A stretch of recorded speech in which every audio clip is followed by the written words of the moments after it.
Hey guys, welcome back. We are up to topic 7.4, and in this topic we're going to look at a group known as the progressives. And this is a really important topic.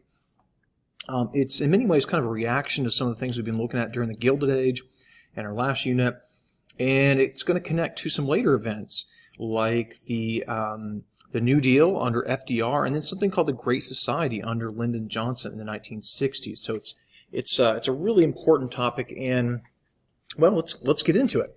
Figure out who the progressives were and what their goals were.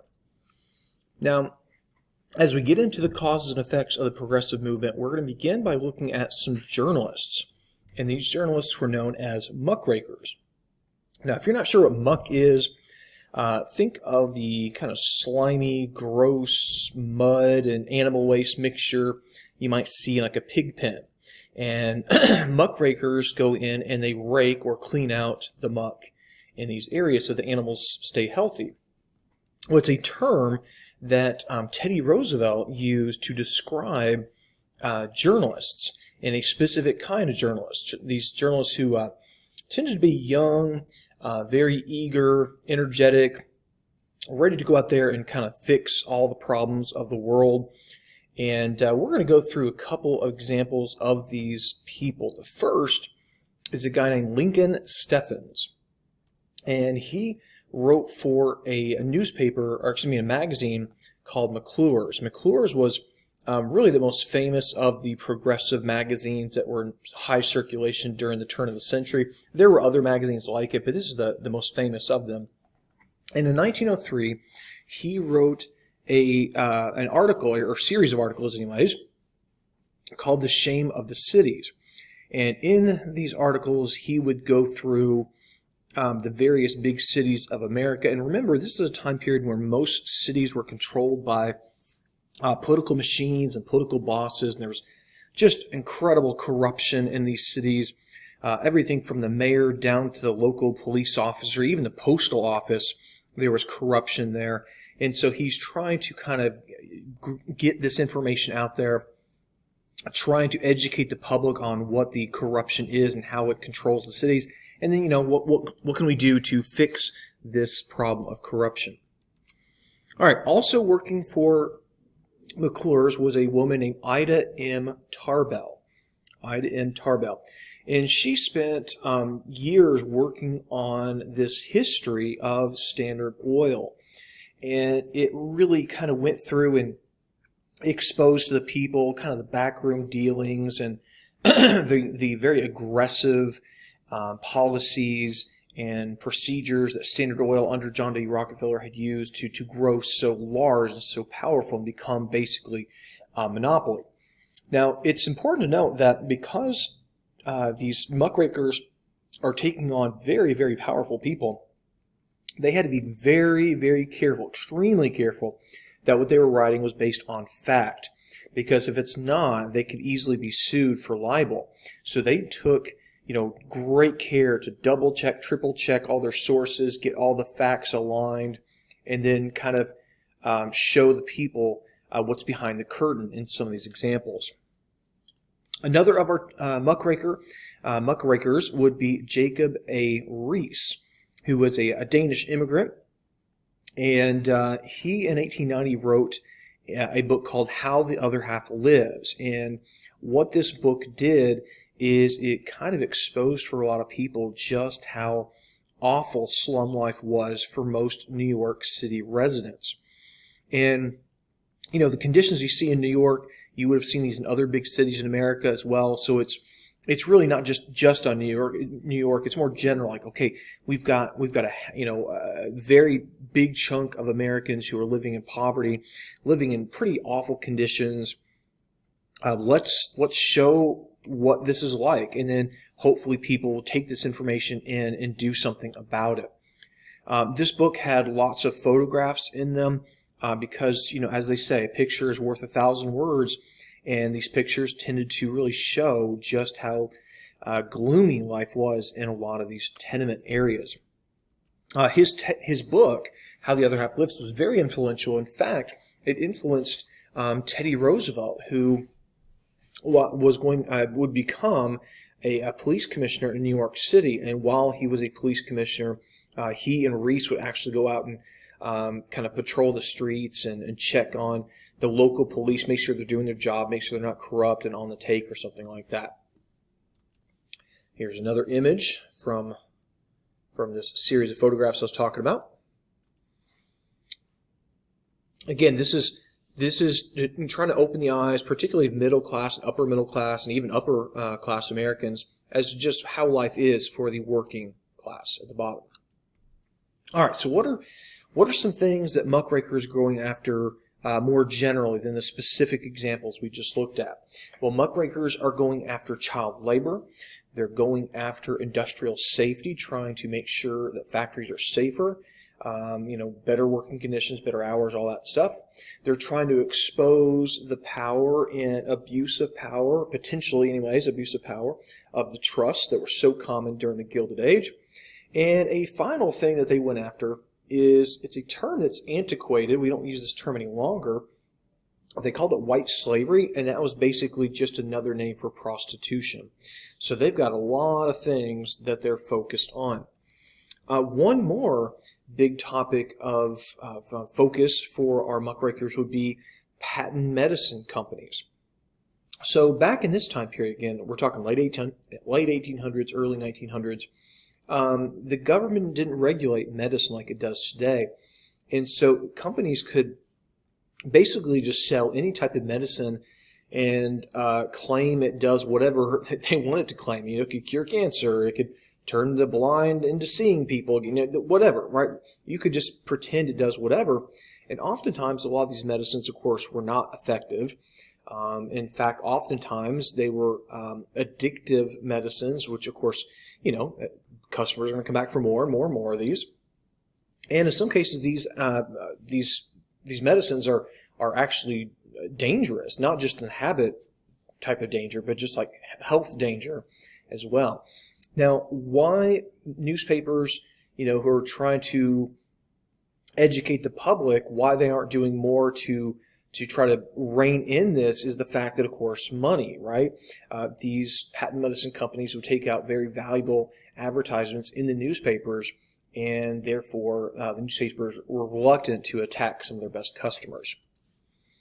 And so just a couple ads we're looking at here for various patent medicines. You've got your electric battery, worm syrup, teething ring, panacea. Panacea just means basically a cure-all. It'll cure all those things at the bottom, supposedly. A giant power Heidelberg electric belt. Rather odd. And cocaine toothache drops. Instantaneous cure. No doubt.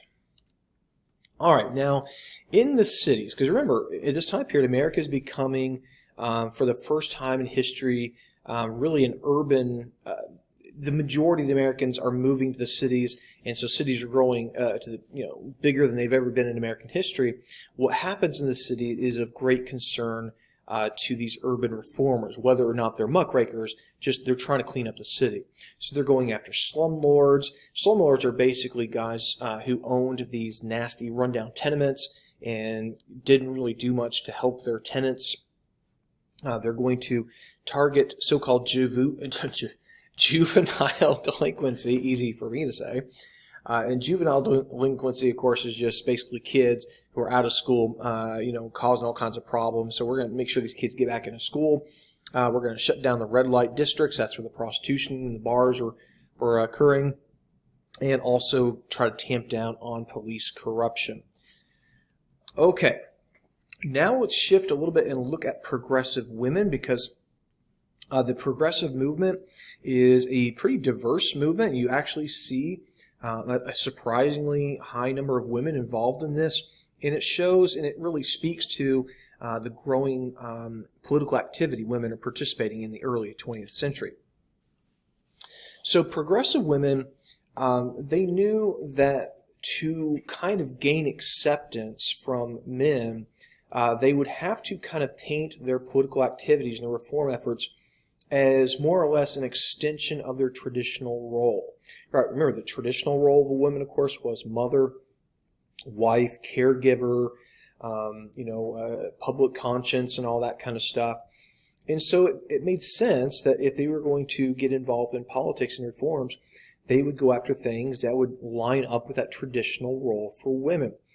Things like trying to clamp down on child labor, making sure the food and medicine that women are giving to their family is safe for consumption, making sure the house and the home is safe for the family. So this is those are going to be the focal areas for a lot of our progressive reformer women. Now, one good example, a specific example of this, would be Florence Kelly. And Florence Kelly really dedicated her life to trying to improve conditions in industry, trying to make factories safer, healthier, all those things. And in fact, she became the very first chief inspector of Illinois factories. And so what she would do is she would show up at a factory unannounced, and she would demand to be let in and let her inspect the conditions. And then, she would file reports, and businesses could be fined or, required to clean up whatever violations that they're guilty of. Speaking of industrial work, this brings us to probably the most famous example from its era of an industrial accident. It's the famous Triangle Shirtwaist Fire that took place in New York City in 1911. Now, the term shirtwaist is not something that most of us are familiar with. The picture at the bottom left, this is what a shirtwaist is. It's basically, just a shirt. And these were being made in New York City in this building you can see right here. And in 1911, the building caught on fire, which, in a textile mill, fire is always a big danger because you've got lots of flammable stuff.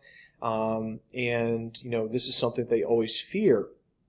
Well, when the fire broke out, what made the fire even more devastating is that there were all kinds of violations for safety codes, including locking and padlocking doors because they didn't want people sneaking out for breaks or something like that. So when these women are trying to escape, many of them find themselves trapped in this roaring blaze, and some of them, and you can see in the picture on the bottom right, just leapt to their death to avoid being burned up. All told, 146 workers died in this horrible, horrible tragedy. And it's something that just shocked the whole nation. And in response to this, we're going to see tougher laws and greater regulation of these so-called sweatshops.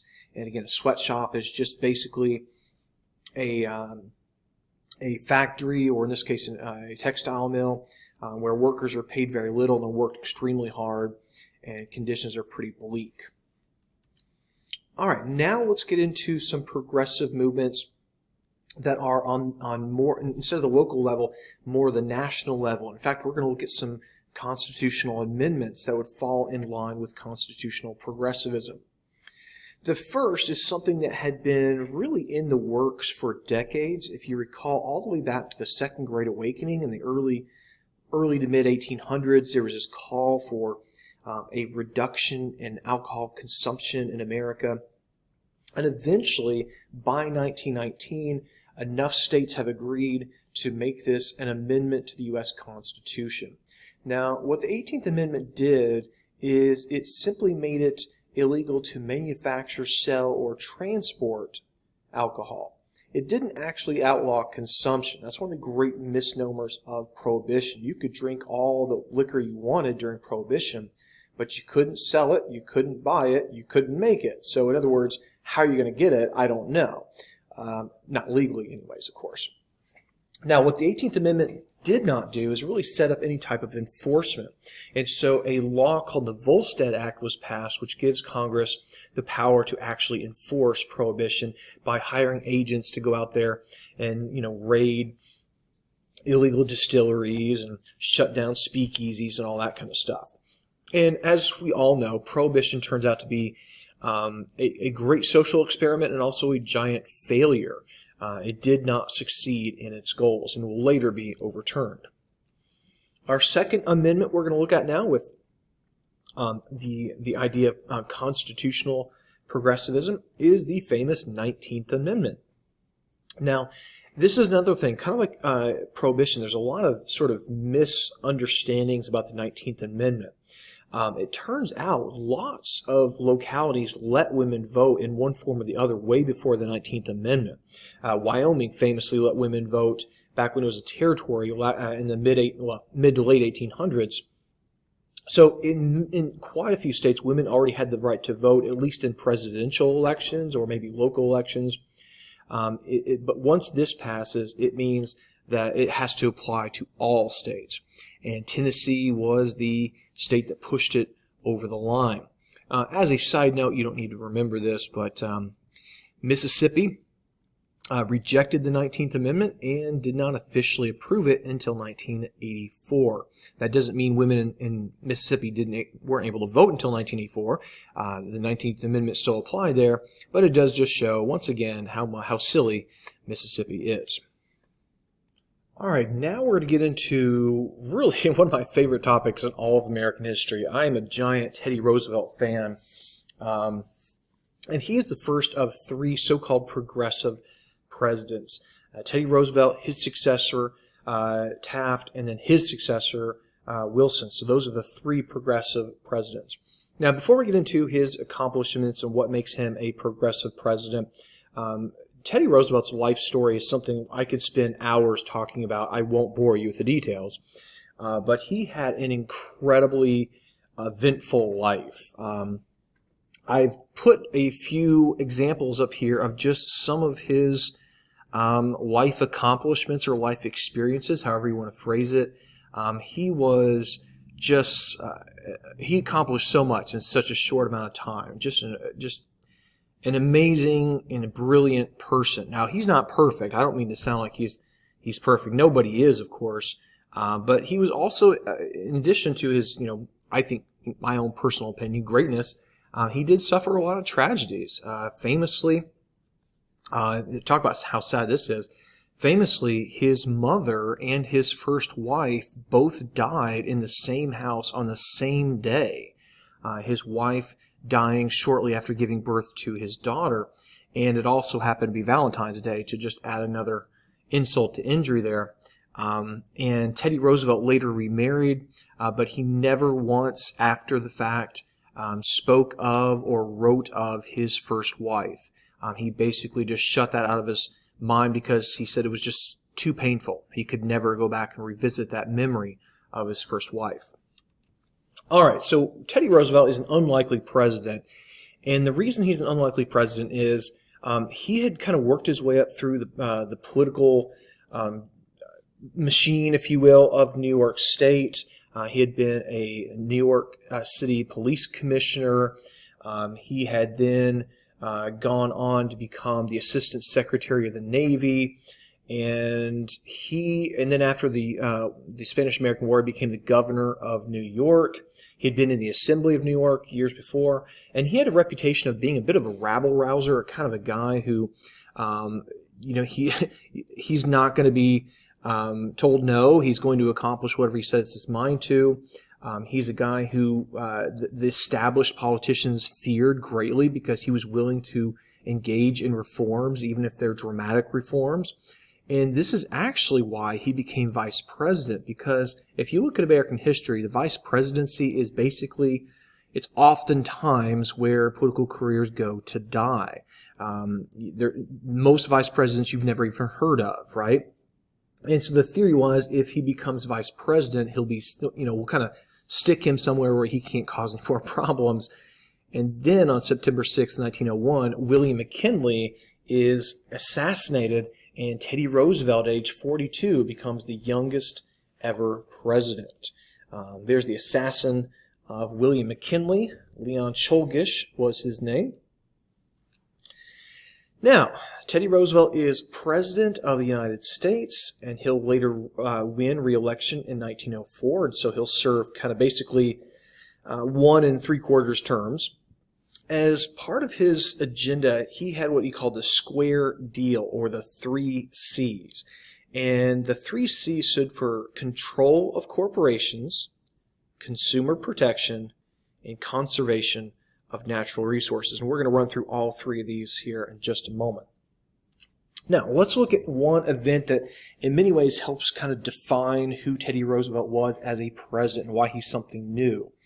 And this involves a huge coal strike in Pennsylvania in 1902.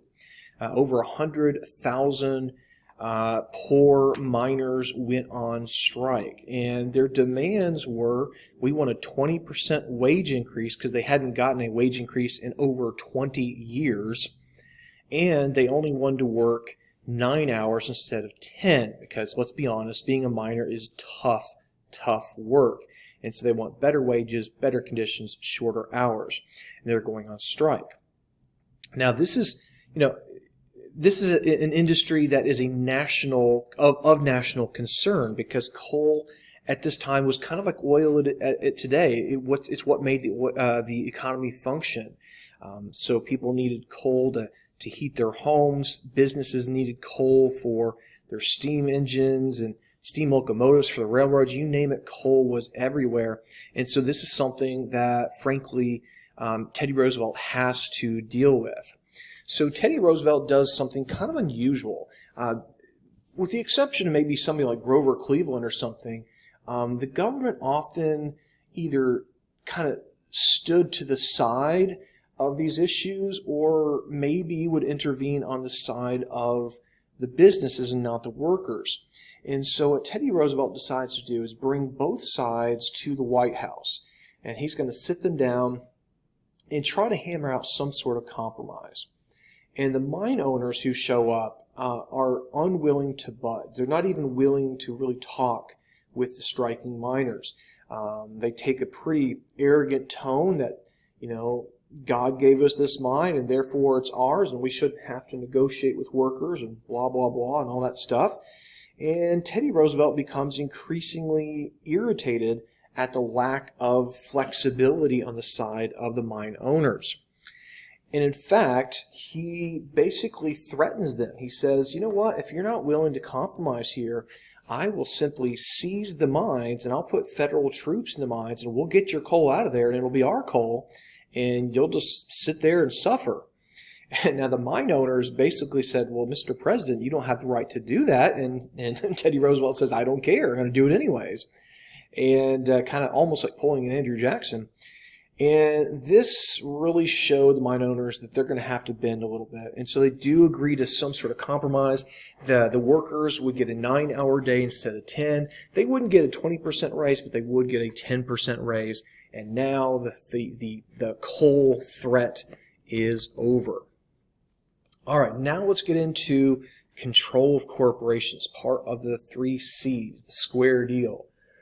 And Teddy Roosevelt has a reputation as being a trust buster. But let's look at his view of trust because it's a lot more complicated than it's often depicted.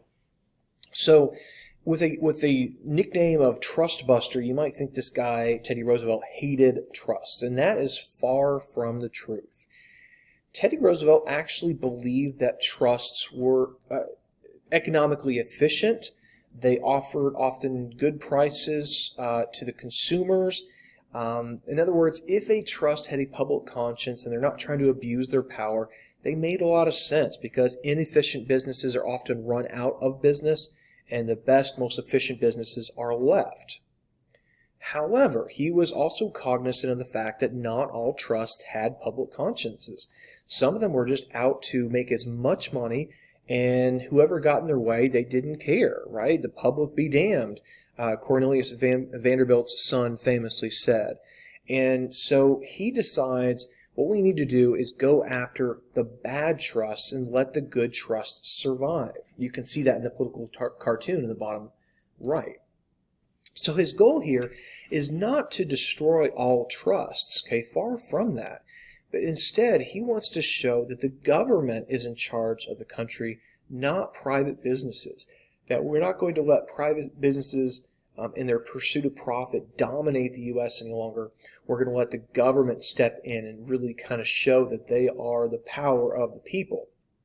So again, we're going to regulate but not dissolve big businesses. That's the control of the corporation Teddy Roosevelt favored. And he thought if you go after a couple of the big ones, the rest of the trust would basically kind of just get with the program and back down. So you don't have to take down all the trusts, just go after the big ones that are abusive. This brings us to Teddy Roosevelt's most famous trust-busting case. He's going after, as you can see on his shirt there, the railroads. Specifically, he's going after a trust called the Northern Securities Company. And what the Northern Securities Company was a holding company set up by J.P. Morgan, the famous banker, and James J. Hill, one of the most famous railroad builders in America. In fact, he was called the Empire Builder. And the goal of the Northern Securities Company is to basically buy up all the railroads in the Northwest and then dominate and have a monopoly over the Northwest. And Teddy Roosevelt in 1902 launches a trust-busting attack on Northern Securities. And he does this without really a lot of warning that he's going to do this. Caught a lot of people by surprise. And eventually the Supreme Court backs up Teddy Roosevelt's antitrust lawsuit that basically, the Sherman Antitrust Act, if you recall, even though it hadn't been enforced very well, Teddy Roosevelt's going to try, and it had forbade combinations and restraint of trade. And that's what Teddy Roosevelt's administration showed, is that Northern Securities was a combination and restraint of trade. And so it was broken up. And this is something that's going to cause ripple effects down the line. A lot of people who invested money in Wall Street feared what the precedent that Teddy Roosevelt had basically set here by going after the Northern Securities. And people fear that their investments will be hurt if Teddy Roosevelt goes after more trusts in the future. All right, so control the corporations. That was one of our three pieces of the three C's.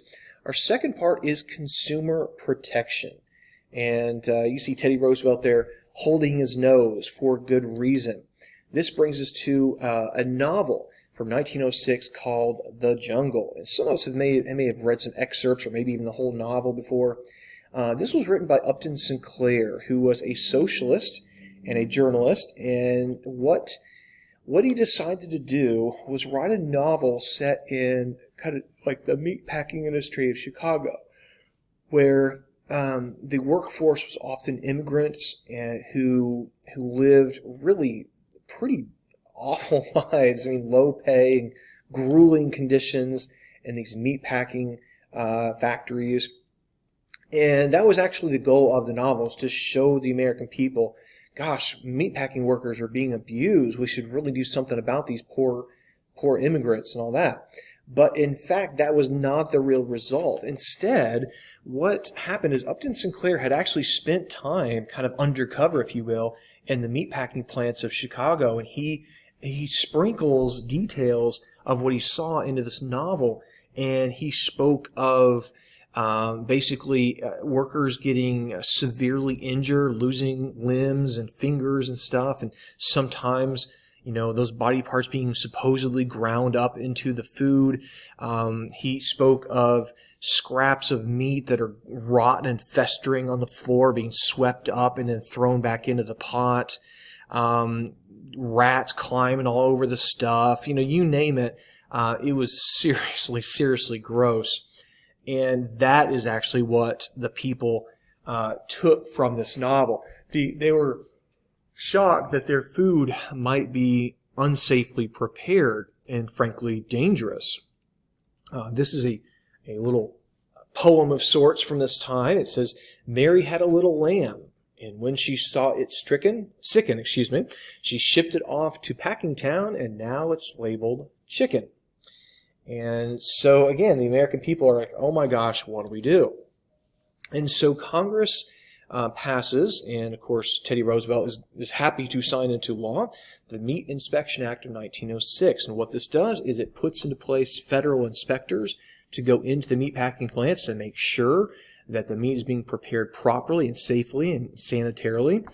And at first, businesses were reluctant because they didn't like the idea of foreign inspectors nosing into their business, but they later came to realize that this is actually a good thing, because when the inspectors came in and gave them a clean bill of health, they could, put this label on their food, and then consumers will be like, oh, well, this food's safe, so I'll definitely buy it from this company. Here's your meat inspector checking out how sausage is being made.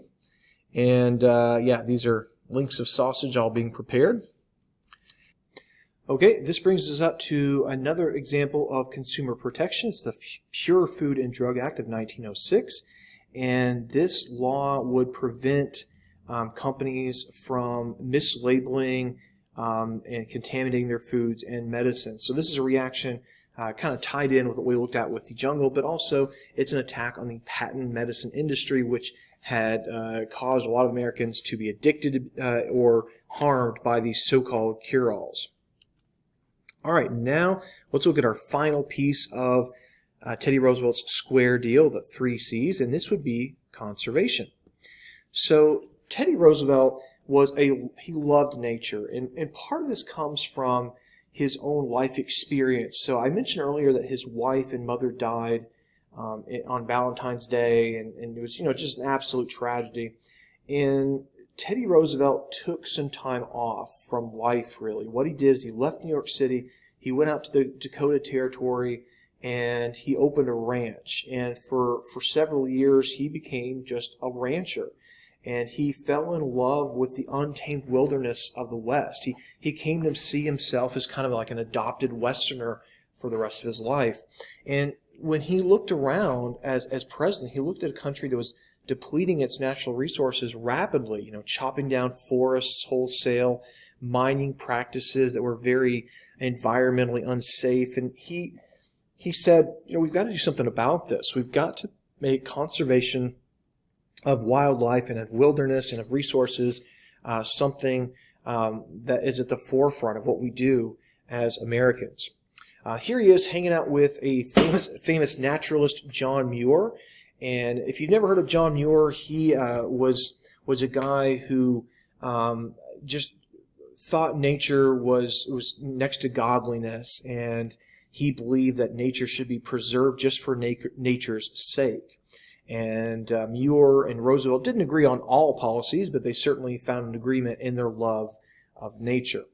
And in fact, during Teddy Roosevelt's presidency, 125 million acres of forests are going to be set aside. And that means basically they fall under federal protection. That doesn't mean they can't be cut down, but they're going to be cut down in a way that's not like clear cutting, in other words. In fact, famously, in 1902, Teddy Roosevelt even banned the White House Christmas tree because he wanted to show, kind of send a signal that we're going to protect our trees and our forests going forward. Okay, I know that was a ton of information, guys, in this section. The progressives are just a huge topic, and I wish the APUSH curriculum didn't break it. I wish they would break it into multiple topics, but instead they put it all in just one of them. So that is our discussion on topic 7.4, the progressives. I hope you learned something, and we'll continue looking at topic 7 in our next video.